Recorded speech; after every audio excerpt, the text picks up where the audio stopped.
le Dieu de ma vie. En toi j'ai trouvé le salut.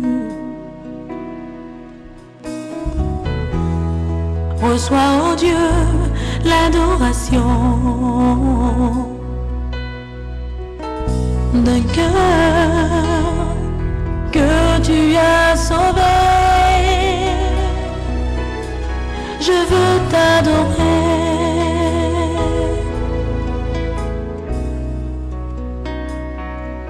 Oh, je veux t'adorer. Balingami katina kolo pe balandi émission La Gloire du Ciel mbote na bino banso bisika bozali kokutana pe boza kolanda biso. Merci pe na présence na bino pe assiduité na bino na kolanda émission oyo parce que ceux qui toza kokoba kosala ngo parce que boza kolanda biso Nzambe apambola bino pe azala na bino elongo na ko mesana de na mesana déjà ko yibisa bino makambo toza kolobela bino awo Nkolo apesi biso mission ya kobongisa ou bien ko préparer ekelezi ya nkolo toyeba kobongama tango oyo toza koleka tango makambo ebele eza kolekana na mokili eza na makambo mosusu oyo boyeba yango bien oyo bozalaka kosalela mais à cause ya lolenge situation ekomi na mokili bobongisi yango na makanisi toza koluka ba enseignement ya compliqué te mpona kosolola na yo na émission oyo toza koleka ezali kaka rappel ya makambo oyo oyebi lokola nkolo aza kointerpele ekelezia na ye ne kotalisa ye te mokili eza kokende na suka soki otali malamu te okoregrete nsima ndeko na ngai makambo toza kolobela awa eza mpona bolamu na ngai mpona bolamu na yo mpona bolamu ya ekelezi lokola nkolo aza kolela ntango aza kotala ekelezi lelo mingi babungisi elikya mingi babungisi kondima mingi babimi na nzela ya lobiko a cause ya makambo aza kovivre alors que makambo ekomi kokende na suka toza kokende na suka makambo nyonso lokola biso na bakino tokoma tolobaka suka masolo mais mutuna naza kotuna yo lokola Yesu Kristo atunaki yango pe na bandimi na ye tango mwana na Nzambe akozonga akokuta kondima na mokili et regardez comment les choses donc les péchés se modernisent et regarde comment le mal se révolutionne. Regardez comment les choses qui étaient hier considérées comme mal, qui sont maintenant acceptées, pratiquées à travers le monde, même dans les églises. Ndeko na yeko yebisa yote, il n'y a plus assez de temps et le Seigneur insiste sur l'état de l'église. Penkolo azana bosenga yabaye oyo ba mi pesa totalement à lui. Oyo akosela la bango comme cette armée du temps de la fin. Cette armée de la grande moisson de la fin. Oyo akosela la pona ko bouleverser mokili. Que Dieu te soutienne mon frère et ma sœur. Et que tu reviennes sur le droit chemin. Et si tu es sur le droit chemin, persévère. Garde ce que tu as. Ndenge to mesana kolobela yango, que personne ne prenne ta couronne. Persévère. Persévère. Couronne na yo bakoko zongo na muntu a cause ya nzela ya memiyo. nasilesaki émission na ngai ya semaine passée nakolobela makambo matali bomuntu na biso na ndako ya Nzambe bien na royaume ya Nzambe pe nazalaki koloba na makambo matali baye oyo basalaka makambo mosusu ayebi keza mabe mazoloba ke alingi asepelisa ye kosala ye plaisir. Je voudrais dire à quelqu'un que dans ce monde, tout ça a besoin de faire plaisir dans mon tout. Le seul qui est digne de notre plaisir, c'est Jésus. Notre Père et notre Dieu. Qui a besoin que nos cœurs lui fassent plaisir. Kanisa tango Isaac a comme une suka mokili. Suka ya vie na ye. A sentir que lui na ye comme pembeni. Abengi mwana na ye. Ayebisi ye. Kende lambelanga. Salelanga elubu. Na lolenge na lingaka. Motema nanga elia esepele. Osoka kanga manamu. Isaac a ça le papa. Isaac représentait notre père. Abraham est père de la foi. Et à travers lui, c'est Dieu lui-même qui nous parle. Kende salandenge na lingi. Sepeli sa motema nangai.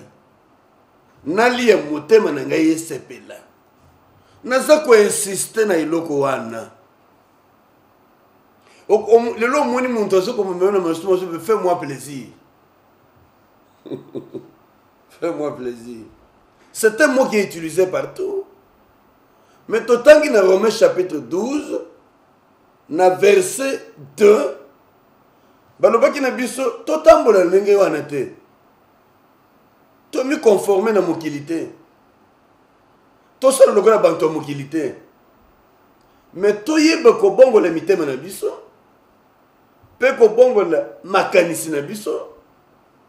Po toyeba ko sosola o ezali bo senga ya Nzambe.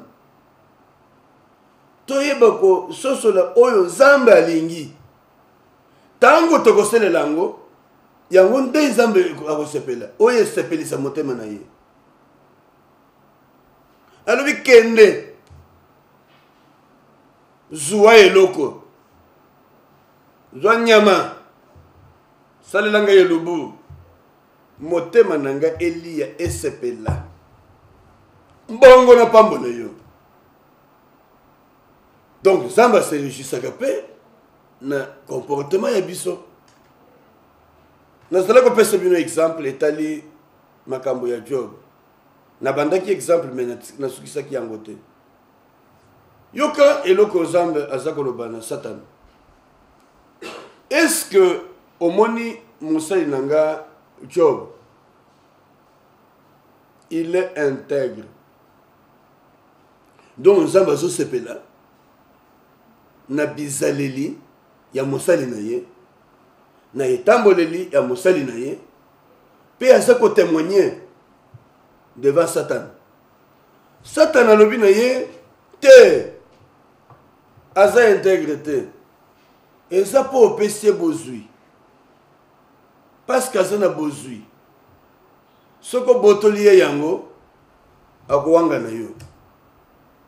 Nzambe lakisi te motema na ngai sepela na ye parce qu'azo tosa ya ngai. Ata obotoliye bozui nyonso akoboyanga te.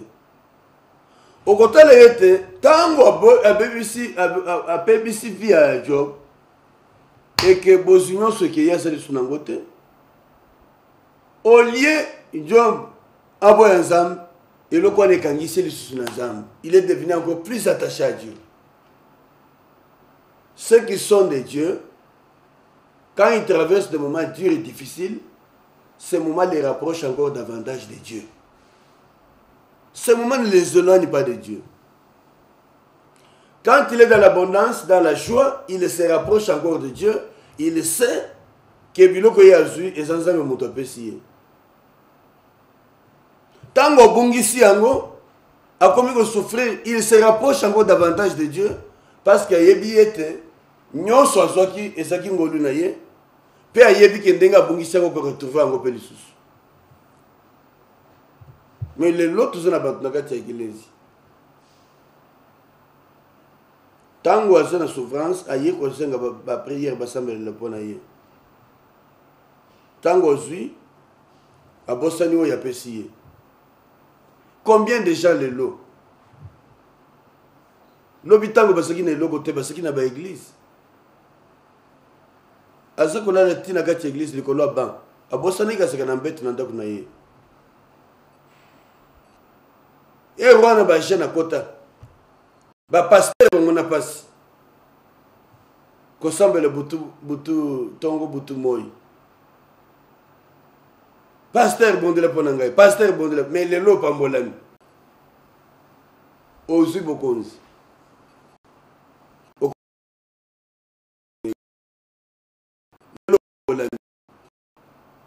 Ozu bozu.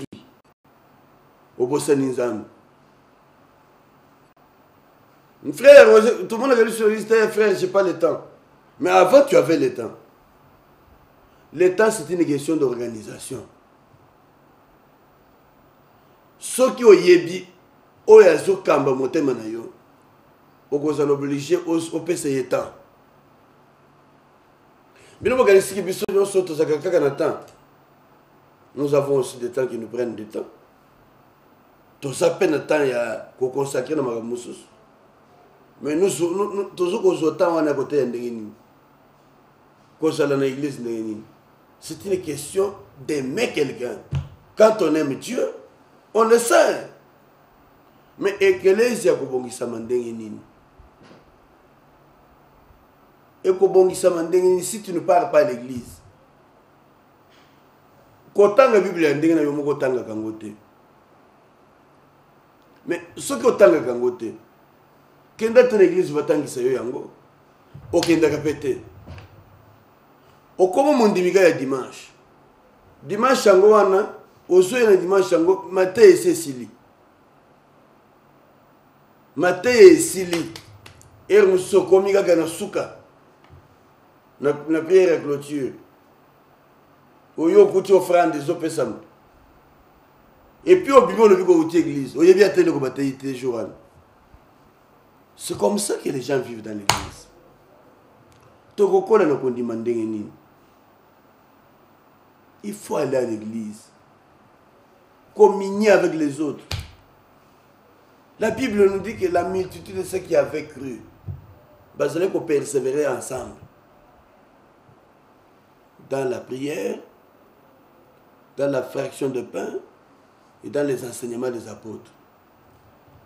Mais il faut persévérer aussi avec les autres. La Bible nous dit qu'il est doux et agréable pour des frères de demeurer ensemble. Car c'est là que Dieu répand sa grâce et sa bénédiction. Naïbité pour les nazakolobela yango et c'est là qui m'a kamungana na bongisaki te. Il fallait nakoba na makamuna otaki koloba semaine passée. Mais na mesana koyoka mungongo ya molimo mosantu. Soki na lobeli makambo oyo, soki za na muntu aza kolanda ngai, oyo nzamba alingi alobela. Alors je disais que Job, Nzambe ye moko témoigner. C'est-à-dire c'est pelisaka motema Nzambe. Vous savez que si tu fais plaisir à Dieu, il est difficile que tu restes dans certaines situations sans que Dieu intervienne. Il dit, ne vous conformez pas au siècle présent.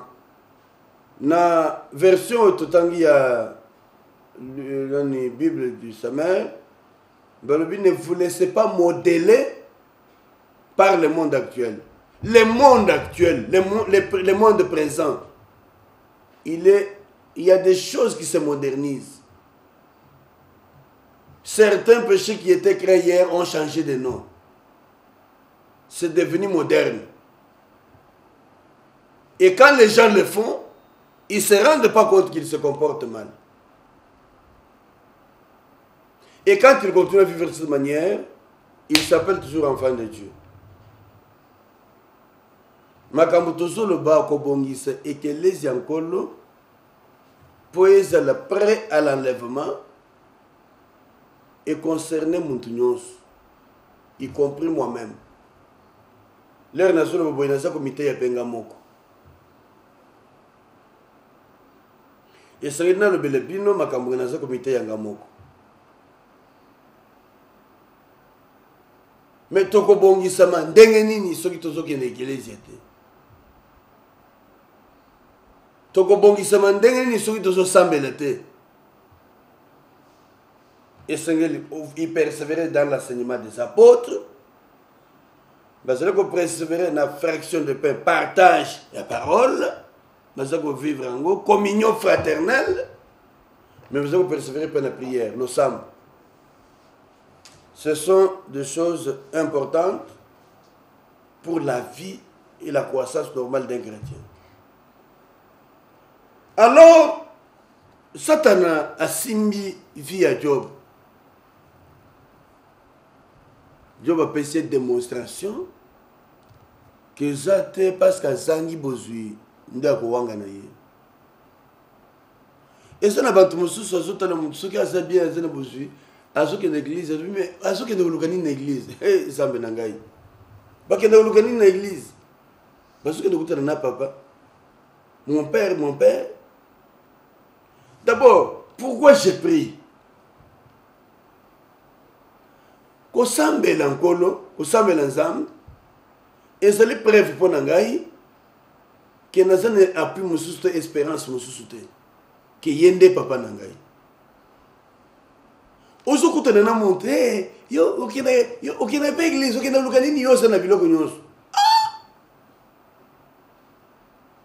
Yo sana nyonso bonga na vie, okina église. Mais oya bongisa nga na vie wana. Yende muntu azako tenir vie na ngai. Ako ko iso na minute. Pa ko tombola yo pe na minute.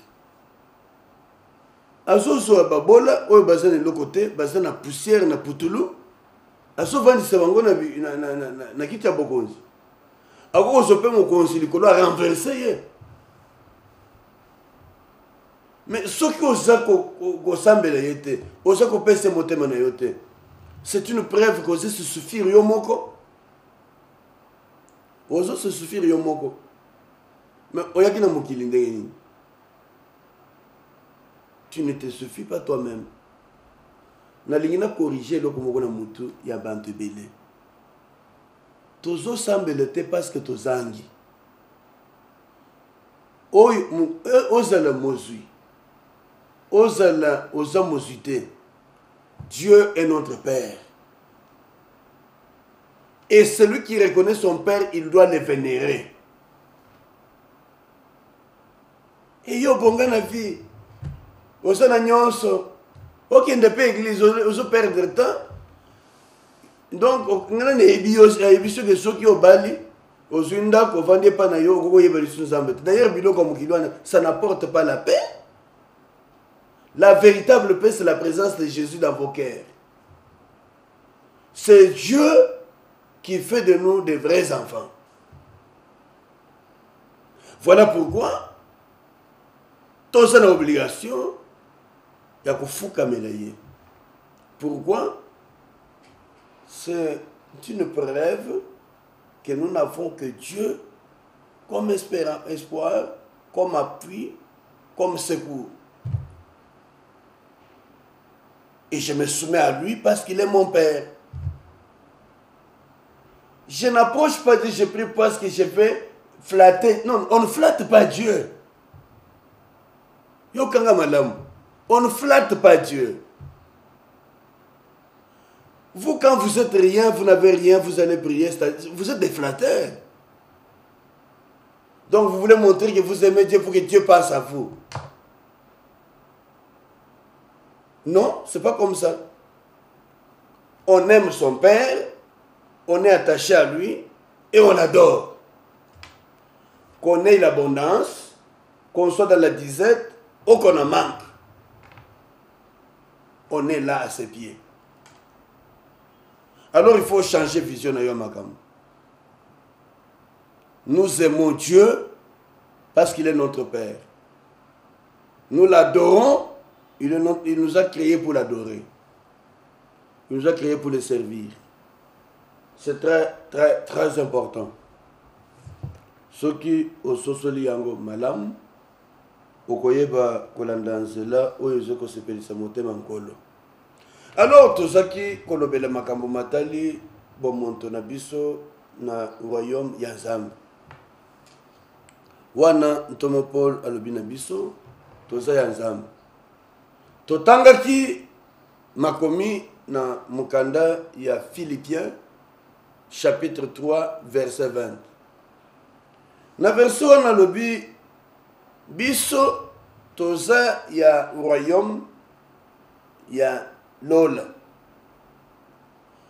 Pe na royaume ya Lola.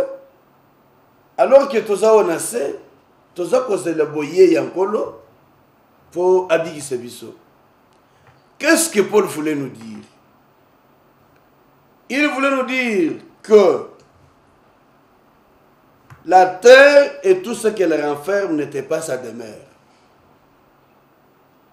Oyokinga malamu.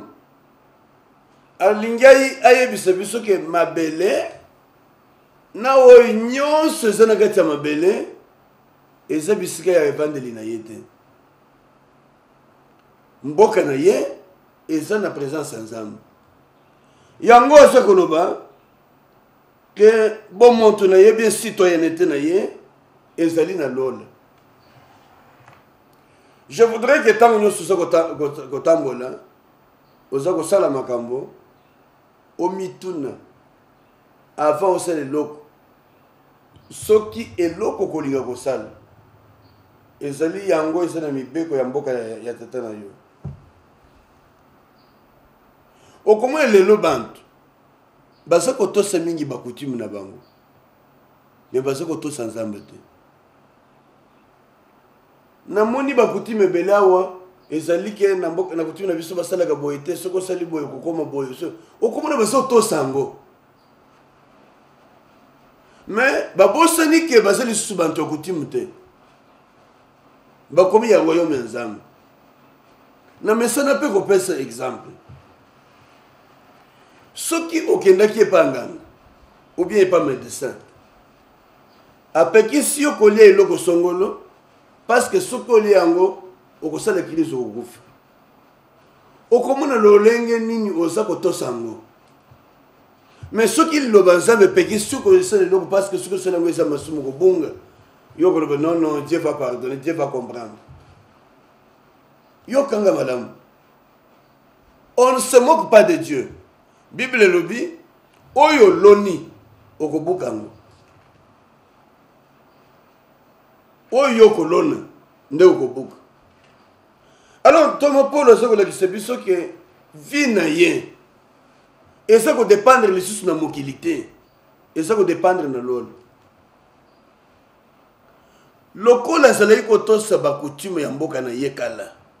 D'ailleurs eza ko expliquer yango bien. Azak peut expliquer son origine hébreu, il connaît la loi hébraïque, circoncis tel jour et ainsi de suite.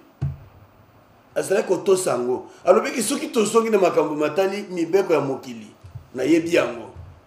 Mais biloko nyonso wana na soko talango lelo loko les oko eza na tina te. Parce que na yebi nkolo. Na komi muntu ya royaume ya Nzambe. Makambo ebongani soki nakutani na muntu na salaka na ebosoto lobby o makambo mikolo uti koleka soki atulinga yisiki yo nde muntu ozalaka makango na ngai ozalaka na yebi ete makambo esi ebongwani ata tosalaki na ye lobby lelo makambo ebongwani c'est fini. Eza na bantu baza kotala bantu kaka na lolenge ya kala lokolo yebaka ye azalaka ndumba lobby oyebaka ya asalaka moyibi okuta moyibi yango makambo ese changea ata ofingi ya sandumba asa lisusu te asa bongoli motema makambo echange akomi ya Nzambe a changé cité a changé mboka. A comme moi dans mboka ya lol. Les choses ont changé. Alors les choses ont changé. Oignon sur nous avons sa valeur. Ma question maintenant, qu'est-ce qu'il y a de la valeur dans ta vie? Parce que bakoyeba muntu nandenge azako pesa mutu ya na biloko moko valeur.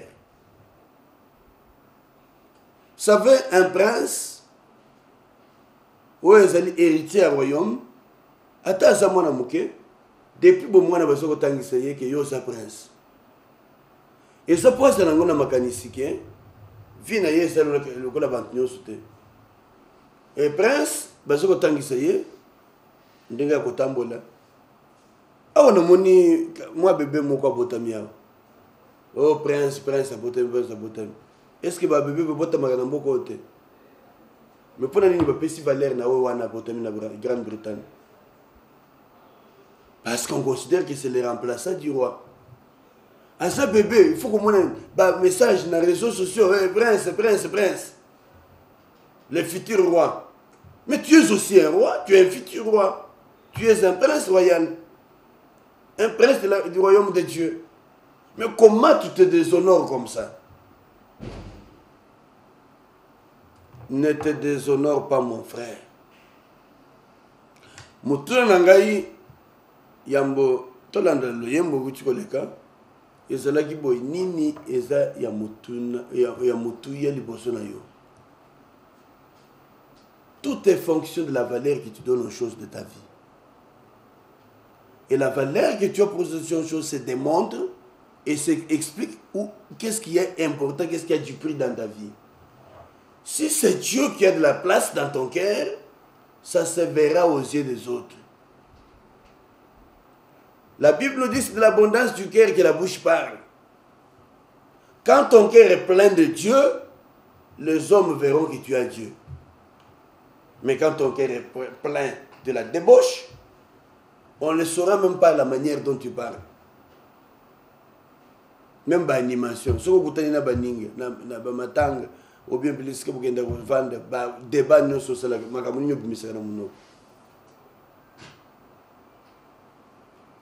Bible le peuple, on reconnaît un arbre par ses fruits. Mbouma, pour y baquer, c'était un citron, au comment on est citron, kolanda na citron et botamikuna ou yébiki eza citronnier.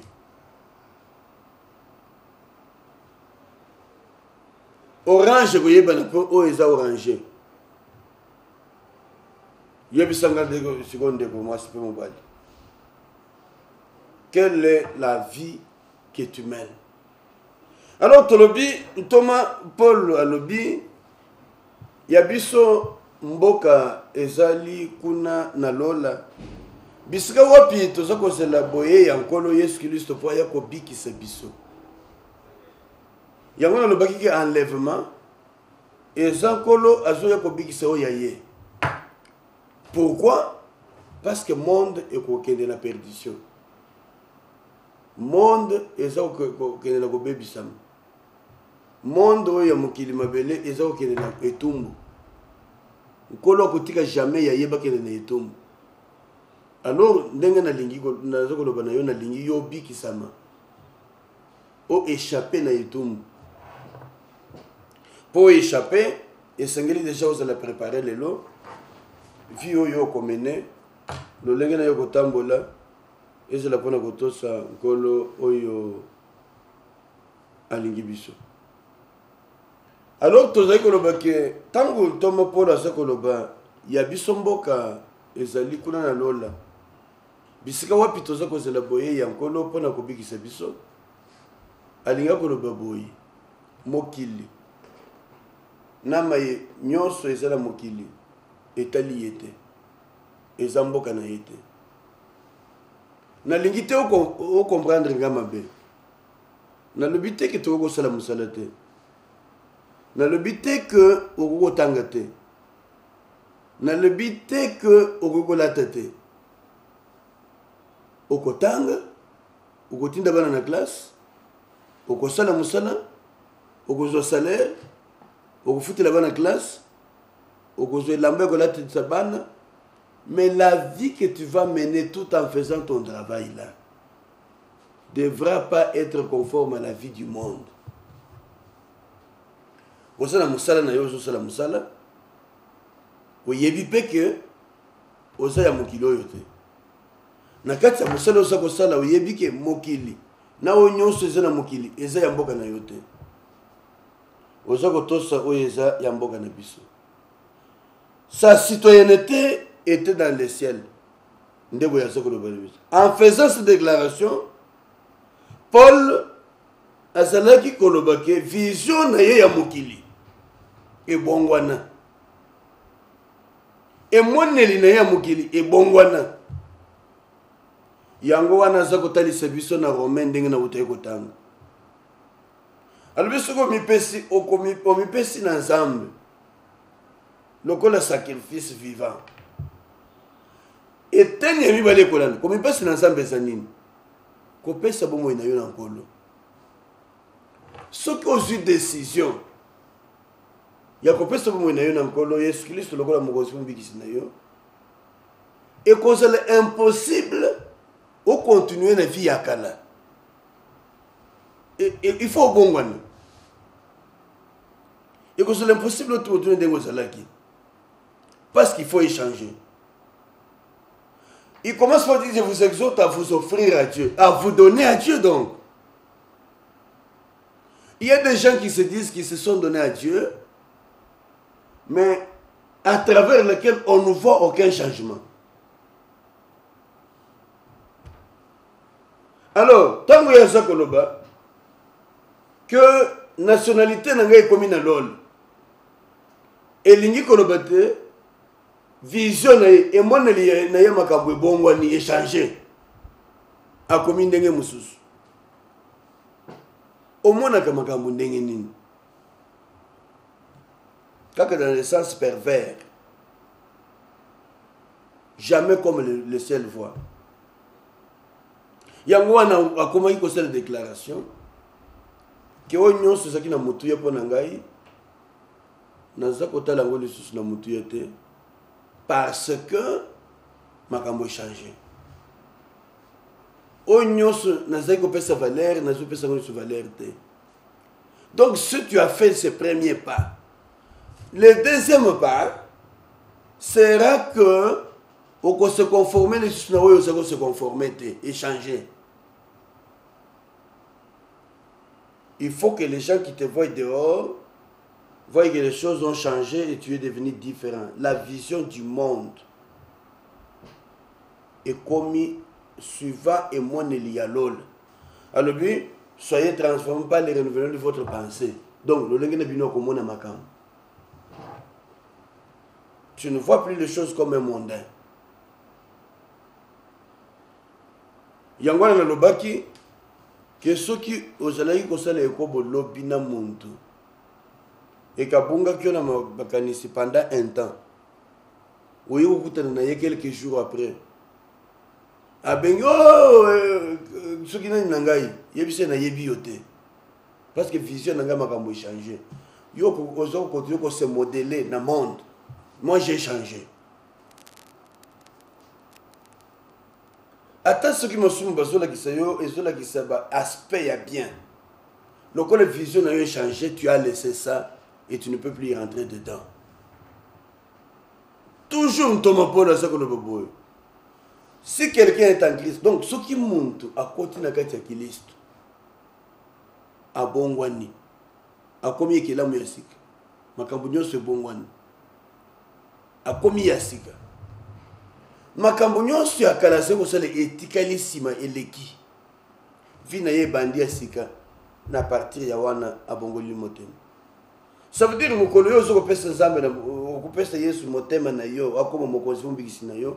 c'est le point de départ de ta naissance. C'est pourquoi Nicodème a comme Jésus. A tout nié. Kolo. Namoni ke yo bumo inayo. Et ça le kola bantinyo soute. Makambu yo za kosala. Et ça différent na ba mususu. Alors, je comprends donc que tu es un grand docteur venu de Dieu. Yesu ayano liye boy. Na solo na yebisi yo. Soki obotami mbala mibale te. Okomona lola te. Et pourtant, Yé Nicodème Antouni yé, na monique makambo yo ça les est différents. Yazo ya no le faut mona lol. C'est-à-dire il faut devenir citoyen du ciel. Et pour devenir citoyen du ciel, il faut changer. Au bon de la moto. C'est très clair. Bien cher frère dans le Seigneur. Bien aimé dans le Seigneur. C'est ça la vie. Alors pour la Zokoloba, na citoyenneté n'a comme ya lol. Il y a que mokili, na maye nyonso na mokili, ezabo moina yete, ezape demer na yete, ezape mboka na yete. Il y a que vision na ye, et mon el neye makambo bongwani. Asumana makambo ndenge mususu. C'est-à-dire, tango to botami ya sika. C'est-à-dire, to pesi bomo na biso na nkolo. To komi bana na nzambe. To uti ko botama na mboka ya nzambe. Na mesala pour expliquer bien, pour comprendre malamu. Et c'est pour cela que la Bible parle de la nouvelle naissance ou bien mbotama ya mibale.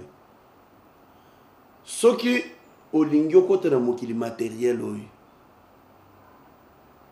Oyo na mabele. Esengeli ozo bomo iko ute pa baboti na yo. Papa na mama il faut basangana. Po babota mwana. Mwana wana latin zoto. Ayena mokili mais abota mina zoto amasumu. Donc depuis Adam. Bantu nyonso na zoto tuzobota bantu masumu.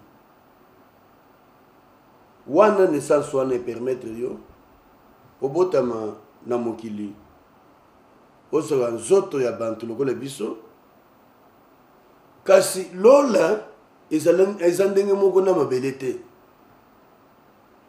lola eza mokili mosusu ekeseni na mabele po oyeba kovivre vie ya lola esengeli obotama sikoyo na vie ya lola vie ya lola bobotamaka ndenge nini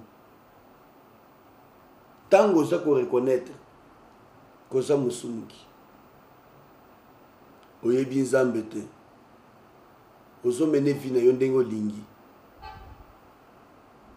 et puis bateyi yo liloba lokola ndenge naza kote yo boye odécouvrir que oza besoin ochanger kochange yango eza kopesa bomoi na yo na nkolo okopesa bomoi na yo na nkolo ndenge nini d'abord on reconnaître que oza musumuki et que osa séparé dans l'âme et que il y a l'abîme qui vous sépare, un grand trou qui te sépare de Dieu. Moi, et puis il y a mis balé reconnaître ba effort nyonso na yo. Yo salaka po os comme musanto ezalaka 20. Ezana tinate. Parce que bunda ndenge nyonso. Pour comment costa la paix makambo lokola ba mususu ba sant okokate. Donc ba effort la union ezali lokola un abisali. Oui vous permettre yote opusana na nzambe. Ya misatu esengeli sikoyo reconnaître que il n'y a qu'un seul pont. Oui vous commission na nzambe.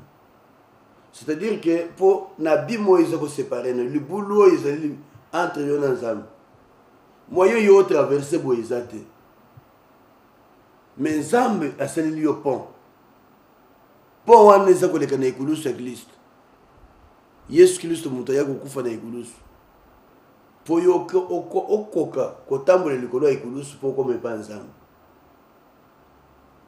Tango yo ko reconnaître que Jésus est le seul moyen. Oye ko limbisa yo pe ko komisa yo na nzambe oko so décision ya ko pesa motema na yo oko pesa motema na ndenge nini oko senga ko limbisi po otambolaki yo moko na vie na yo otikala jamais ko tosa ye tu as été indépendant. Tu as fait tout seul. Tu te croyais Dieu. Et tu peux dire maintenant, Seigneur, je te donne ma vie, pardonne-moi. Pardonne-moi pour tous les mal commis. Pardonne-moi pour tous les péchés. Et je te donne ma vie. Viens entrer dans mon cœur. Bible le dit qu'il te tient à la porte, il frappe. Si quelqu'un entend et lui ouvre, il entre, il dînera avec lui. Azo betandeni, nandenge tout ça côté yo boy. Ezali ko na motema na yo. Na motema na yo. Aza ko beta fungole langa porte et kuke ya motema na yo. Na lingi na kota. Na vanda, na lezi kama na yo. Siko ko ya no lezali, Seigneur merci. Limbisanga. Na bengi na motema na ngai. Yaka nzambe sunganga. Soko sali démarche wana. C'est-à-dire que au botami mbotama ya mibale. La nouvelle naissance oyo Yesu Kristo betela ki Nikodème. Siko nouvelle naissance wana. Nde ko sala yete okoma mwana na nzambe. C'est-à-dire que ce que botami de nouveau citoyenneté na yo ebongwani. Na minute wana. Lokolo pesie motema na yo oza les citoyen mokilité okomi mokiliste. Mokiliste ça veut dire citoyen du ciel. Et lokolo komi citoyen du ciel tout comme naissance na biso et ça ko uta na lol vie na biso pe et komi na lol. Que Dieu soit loué. Citoyenneté na biso est transférée na lol. Notre vie a changé et nous devons vivre comme le Seigneur veut. Et ce sont ces personnes-là qui ont changé leur cœur. Au bandi mélancolo. Ce sont ces personnes-là que Christ viendra chercher pour les ramener auprès du Seigneur. C'est comme ça que Paul dit, notre cité est dans les cieux, d'où nous attendons. Ici, nous attendons que le Seigneur vienne nous prendre, nous enlever. Et le Seigneur n'enlèvera que ceux qui sont citoyens du ciel. C'est comme ça, c'est clair. Chapitre 3, ils appellent ça Monen. Tout ça, mais ils ont aussi la tête. Nous allons continuer. Ben ça, c'est la biso, c'est une na biso, et comme vous voyez dans souk. Mais, Nakolinga, pour retenir que nous n'avons dit qu'en partie, tu vas continuer la semaine prochaine, mais notez que quand les choses changent, la vie change, on change de standing, de statut. Comme on est devenu des enfants de Dieu, il faut y avoir une identité dans yo. Na lobeli makambo matali perspective ya vie na biso. Na cadre ya citoyenneté wana to continuer prochainement. Na ko semaine prochaine makamadali ba droit, ba privilège, pe ba responsabilité ya citoyen du ciel. Le droit, les privilèges et les responsabilités d'un citoyen de Dieu. Tous allons continuer à vivre tel que la bantomokili, tout comme ensemble. Tout comme que tous ensemble, nandenge alingi tout tambole. Alors, tout comme il y a émission na biso on a lelo. Ceux qui ont besoin, il y a beaucoup de biso. Numéro na biso pas adresse zaliwana. Émission et Pessamele Bino na église famille royale. Où il s'agit moko ya mangomba ya communauté charismatique cité des refuges. Vous avez l'adresse na biso. Ça dépend du lieu où tu habites. Nous avons des assemblées à travers la ville.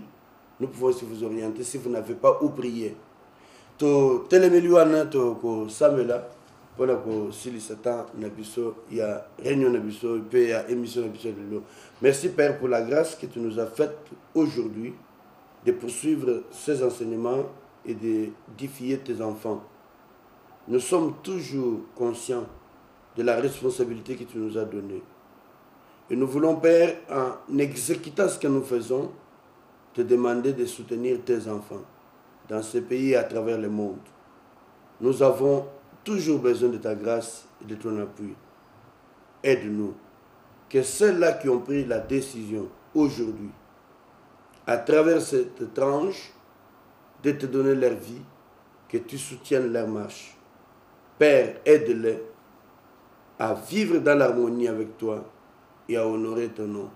Dans le nom de Jésus-Christ, notre Dieu, notre Père, sois le Tout-Puissant et le Père glorieux.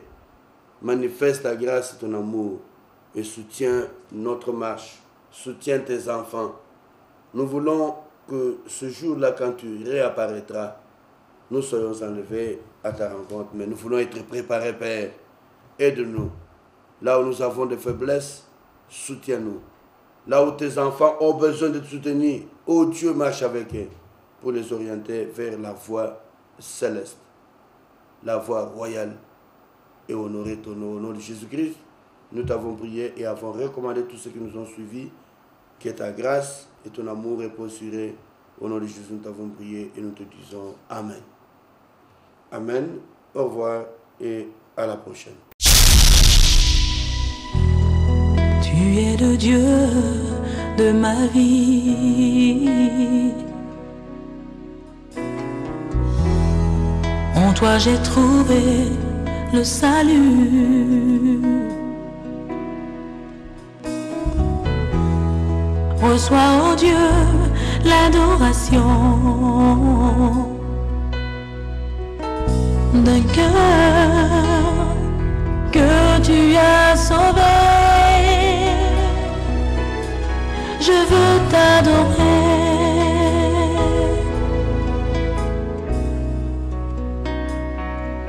Oh, je veux t'adorer.